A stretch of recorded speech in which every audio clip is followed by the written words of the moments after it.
Yes, perfect. So what have we talked about so far? So far, we have talked about mainly about cycles. So first off, of course, identifying the emotion that we are dealing with and then finding the cycle that we are dealing with. Once we find that cycle, then we can of course stop the cycle by injecting logic. That is what we want to do. We have the cycle. We want to get better at knowing ourselves, better at knowing the cycle that we are dealing with. And afterwards, we want to break the cycle by injecting logic. That is exactly how we fix, quote unquote, fix our psychology. So what are the steps that we take in a trade ID where we are getting mentally challenged? So what do I mean by that? For example, you have your before analysis, you have the trade setup itself, you have the risk management, there's a step to getting to a trade ID, and you have the aftermath, etc. Everything there is a mental challenge. There are small underlying mental challenges. Now, the first thing I need everyone to understand is, in order for us to actually focus on psychology, we need to at least know where and when to enter. So what do I mean by that? We know, or at this time, I knew I wanted to enter where, that is the daily fair value gap, and I knew when I wanted to enter, on that Wednesday right there and on the lower time frame right there. And I know my exact entry pattern. So I've written down as well is, as long as you know where to look for an entry and what your lower time frame entry pattern looks like, then it's fine. Then it's fine. That's basically everything you need to know in order to not mess up your psychology. Now, of course, your break-even rules, the small rules like take profit, etc. These are also things we need to know, what we will touch on. But those are the most likely fuck-ups I wrote down right here. And what is that? That is, again, where to look for an entry and what your lower time frame entry pattern is. So where to look for an entry in the daily fair value gap and what my lower time frame entry pattern is. That is what I need to know before I even get into the trade ID itself, right? I need to know where to enter and I need to know my lower time frame entry pattern. Those are very important to understand. So, as well as where to get out and when to go break even is also what I've written down. So I want to start off with, right here we have our first step. That is a before analysis. So every step that we take here, there is some kind of mental challenge, right? Now, when I did my before analysis here, what could be a mental challenge? Since this was a high probability and I saw it coming that we were likely sticking into that daily fair value gap and then continuing higher, it was extremely high probability based on the technicals that we talk about, etc., etc. So in that case, there was not really a mental challenge. But before that, before going over all these pairs right here, all these pairs and even all these pairs right there, and even all these instruments right there, there are a lot of mental challenges. Why is that? Well, if I was to look at Australian dollar, US dollar, for example, and right here, I was looking and on daily, I can't see really anything clean. On the 4 hour, right here, can't see really anything clean. And on the 1 hour, I can't see anything clean. We do have our value gaps. The mental challenge is there. If you look enough at a certain pair, so if you look long enough at a certain pair, it will always be clean. And that is the mental challenge, because people sometimes, and this is from my experience as well, of course. From my experience, if I stare at a chart too long, I will find a trade ID. And with a trade ID, I don't mean that it's high probability or a good trade ID. I will just find a random trade ID because I stare at the chart long enough to find a trade ID.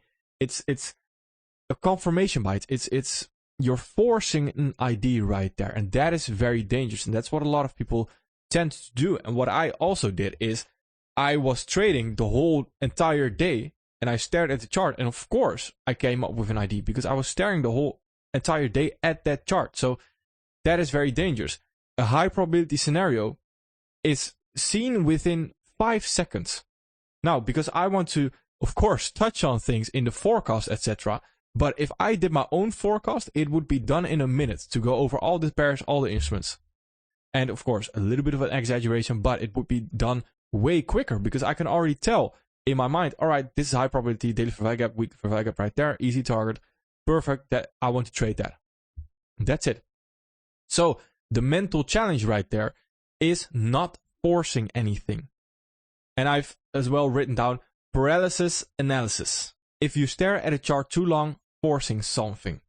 So forcing something, and with paralysis analysis, I also mean that if you don't stick to the easy top-down analysis that we use, for example, then it's very easy to get caught up in all these different concepts, all these different concepts from outside of our mentorship here. And what then happens is that you have a lot of contradicting things. When we have contradicting things with the concepts that we know and teach here, then we know it's low probability. But when we incorporate thousands of concepts outside that are from outside of the mentorship, then we have a lot of conflicting biases and we don't necessarily know, is it high probability, is it low probability? We can get very easy to a guide with low probability, high probability. And that is all that we want. And we don't want to stare at a chart all day to force an ID. It needs to come very naturally. And again, that, of course, I can understand if at the beginning you have somewhat of a difficulty with that. No problem. That's no problem at all. But over time, if you give it time, etc., it will come to you. And once a setup like that happens, for example, if you were able to call this move right there, then it sort of justifies the idea or reinforces the idea into your brain. Ah, yes, this is exactly what high probability is. And once you experience that more and more and more, and you also experience low probability, then eventually it becomes easier, right? So that is the mental challenge. And that is already the first step, before analysis. So before analysis, that is already where you can mess up. That is very important to understand. If you already mess up there, then the story is over, right? You're not starting off good. Let's put it that way. So the second step, what is the second step? Is waiting for a setup. So whenever I had this daily fair value gap right there, I know before I go into the 15 minute what I want to see. I want to see an ST plus a RE. Again, not going to define that right here. We went over it in execution and high time frame week. But I want an ST plus a RE on the 15 minute, and I want to enter on ideally a fair value gap right there. So that is already, I already have set out something in my mind of, all right, perfect. I want to enter off of that. I know what I want to do. If you don't have that, then I'll show you. If we go into the 15 minute time frame right there, and we have this fair value gap already higher, and we enter off of that, then that would stop loss. Then eventually that right there is a potential entry. But again, if you don't have an entry pattern, then you're all over the place. And when you don't have a set entry pattern, what happens is you go into the lower time frame and you see a breaker block. You see this breaker block. You see that fair value gap. You see this order block. You see that mitigation block. You see all these things and you don't know what to do. So you sort of subconsciously start stressing in your mind, like, oh, should I enter right now? Do I need to do this? Do I need to do that? No, that's all things you should have thought about before you got into that trade ID. So whenever I tell people, or sometimes you hear me say in the live sessions or whatever, you hear me say, all right, if that fits your trading plan, yeah, perfectly enter. Because what I'm trying to say right there is that it's an entry opportunity. For example, this is an entry opportunity right there, but it's not in my personal trading plan.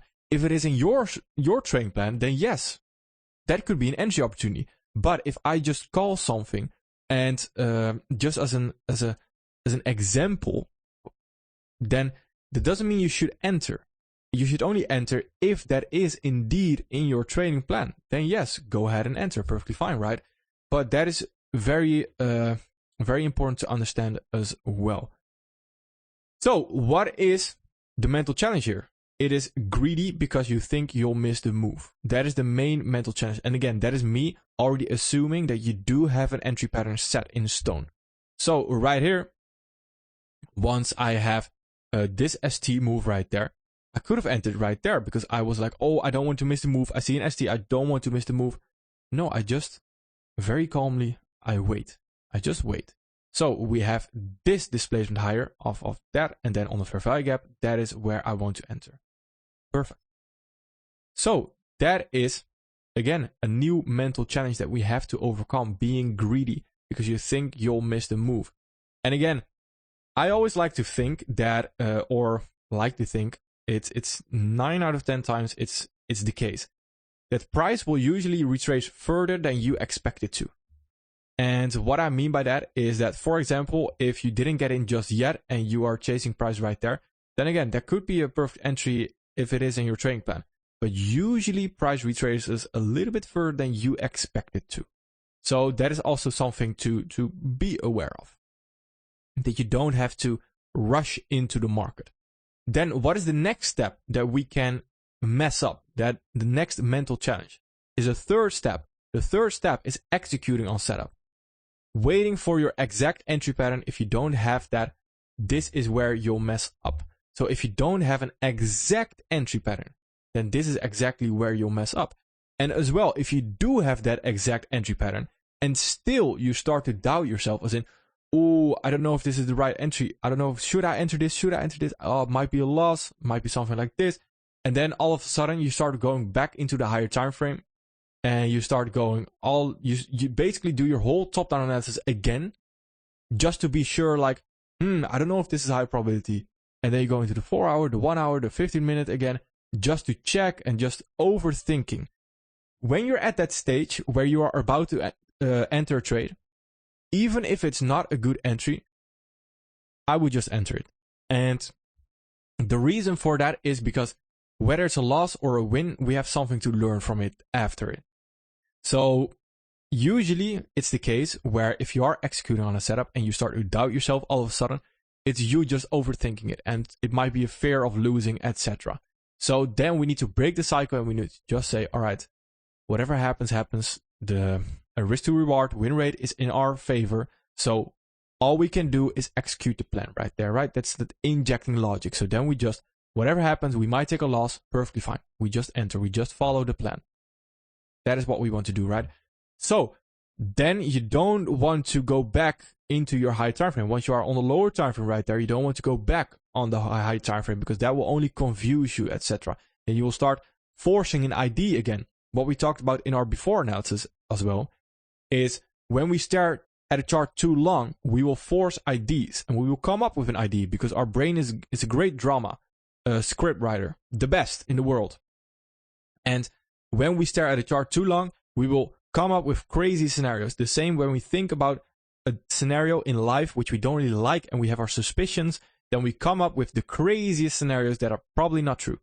So when we want to enter right there off of that fair value gap, and all of a sudden we start to doubt ourselves, and then we start looking at the higher time frame again, then indeed our brain will do what? It will force IDs to go against us. It will find every single little small thing, even if it's not on your time frame, because you will start to force IDs. You will say, yes, but the 1 hour here is bearish, so I'm not going to enter.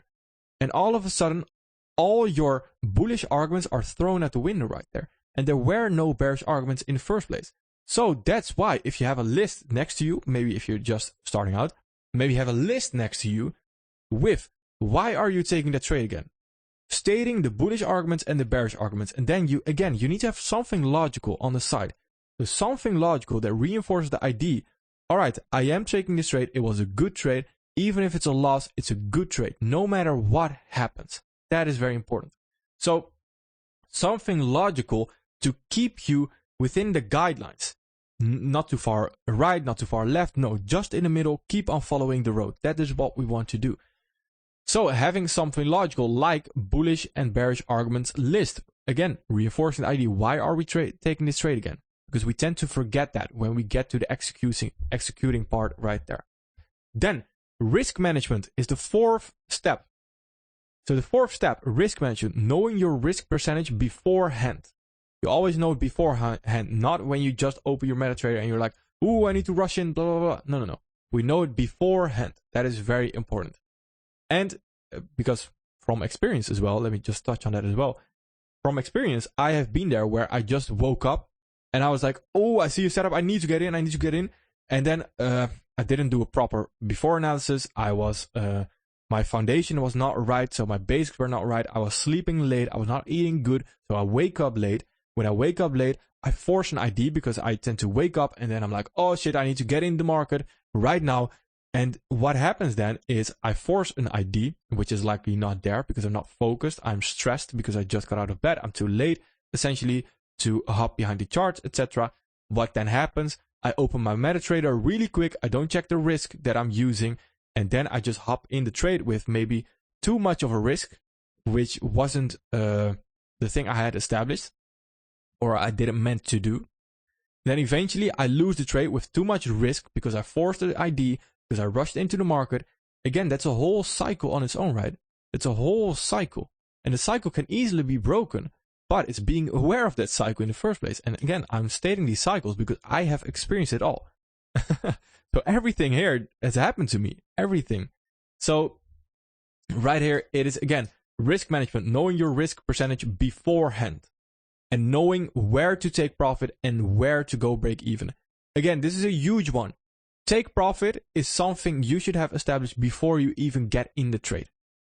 And what I mean by that is I know I'm likely going to target a 1 to 2. If the draw liquidity is a little bit above a 1 to 2, perfect, I'll target a draw liquidity. Now, that is my subjective side. You might not be ready just yet for that subjective side. So I would always advise just a 1 to 2. It takes away a lot of thinking if it's just a 1 to 2, because it's like you have no stress. You just let it ride on 1 to 2, perfectly fine. Again, the context high could also be your simple draw liquidity. So 1 to 2 context high. Perfect. As long as you have guidelines in that. And then going break even as well is a great, is something that we need to pay attention to a lot. Because if we don't have a set rule for going break even or somewhat of a guideline, then when we are in the trade and our emotions are sky high when we are in the trade. And again, that is just something that will naturally come, right? It's something that will naturally come. When we are in the trade, our emotions are just a little bit higher. They might not be as high as someone else that's trading, but they will still be somewhat inflated, right? They're still more so there. So what happens then is you can't think super logical anymore.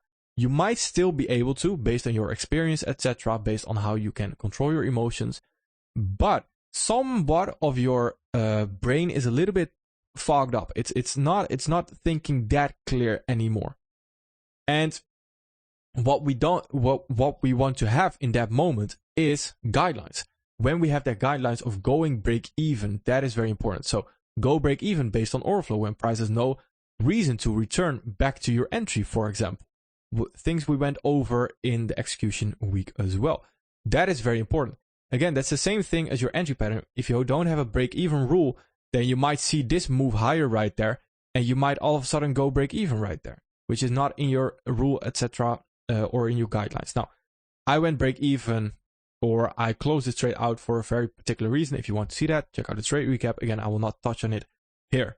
Then again, going break even, etc., things like this, they will also develop. So at first, it is very important that we do have guidelines. Once we have guidelines in the beginning, then over time you will see, hey, my intuition is taking over. I can see things more clearly. I can understand why I would already go break even here. I can understand why I shouldn't go break even here. I can understand these things. That is when you're at your A game, like we talked about as well. When you're at your A game, eventually you have the experience. So maybe within, well, I would say within 6 months and 1 year, then truly, if you stick to the same thing, then your intuition will take over eventually. And you will see the things I'm sometimes talking about where I was just like, yeah, I went break even here. And you'll understand it like from your perspective as well. And that is very important to have. And that can only be achieved if we stick to the same thing. So that is very important as well. So exit strategy, knowing RTP before we enter the trade. Again, exit strategy, because that is also very important, because when you're scaling your accounts, so I don't think it's crazy, because I think over time we will have members who are trading with 500k accounts, maybe 1 million accounts through trade copiers, etc., with a lot of capital.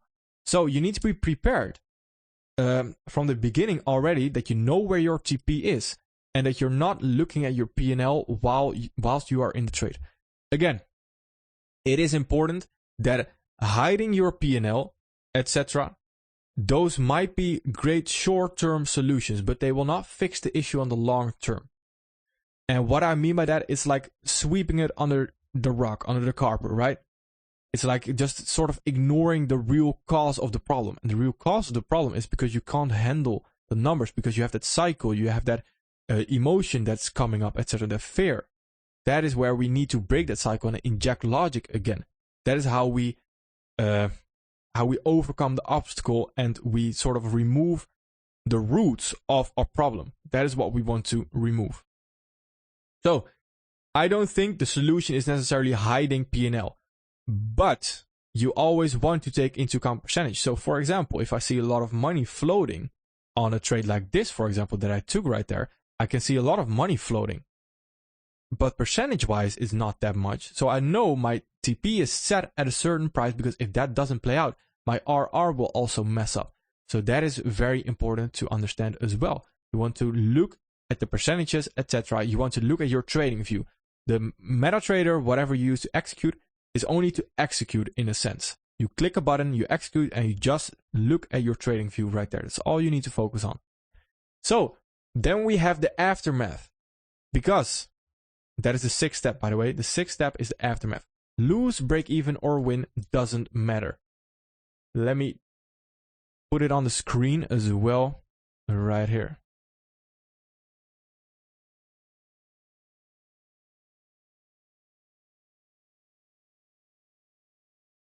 Yes, perfect. Perfect. Aftermath. Lose, break even, or win doesn't matter. Reflect and never rush back into the market. Sometimes you will have a temptation, and I still have them. I do. And I have a lot of emotions still, of course. But the aftermath, lose, break even, or win doesn't matter, is very important. Because if you don't see the bigger picture in that moment, and you see a new fair value gap higher after you got taken out or whatever, then you might just rush into the market. And again, after a loss, break even, or win, you are not the same person anymore. That is something to accept. First accept it, and then over time, maybe after a year, you can change your strategy, etc. And you can take another trade, etc. If you do notice, all right, I'm missing a lot of trades because I get taken out early, etc. But rushing back into the market is, of course, very impulsive. So when you take a loss, break even, or win, you're not in the right mindset anymore. And when you then rush in, it's usually just an impulse, because you see one fair value gap and you're like, fair value gap equals displacement, so need to get in. And then we lose the track of our trading IDs, etc. is very dangerous. That is what we want to avoid. So after a loss, break even, or win, ideally we immediately, again, when you see it happen, we want to reflect. So what happened? All right, we got taken out. What will we do right now? Will we rush back into the market? No. All right, I will wait for new context, a new setup, etc. I need to have patience. Perfect. But I never rush back into the market. Again, all these 6 steps right here, is every single one is a mental challenge. You are constantly getting exposed to mental challenges. Can you see now, if you put this in perspective, it's extremely hard to trade. It's extremely difficult. So when you can master this, I always tell people, if you can master trading, you can do anything in life. It's the biggest mental challenge there will ever be. And that is very, very important to understand as well. And that's the whole reason why the trading concepts we use are designed in a certain way to benefit you, to help you achieve that goal. That's what a lot of people, again, I'm not speaking to the majority here, but a lot of people don't seem to understand that, because they are sort of getting distracted by the charts. When you're distracted by the charts and you're facing a mental challenge constantly, it's like you're running a track, you're running an obstacle, then you get hurdles, so you're already a little bit, you have literally physical obstacles right there that you need to all of a sudden jump over whilst you're running. And then there's also a guy that's screaming in your right ear, there's also a guy screaming in your left ear, you're also having a blindfold on. It's like, what do you want me to do? What do you want me to do? I'm too distracted by the charts to focus on these mental obstacles that will come my way. So I will mess up. Of course I'll mess up. And that is a huge part in everyone's trading journey. Once you realize this, and once you realize the whole foundation that we work with here, you'll never unsee it. Like the algorithms say, right? Once you see it, you'll never unsee it. No. This is our example. So that is very important. That's the whole reason why we do these things, is because you have these mental challenges. And again, they go way deeper. These are just the tip of the iceberg, right? They go way deeper than this.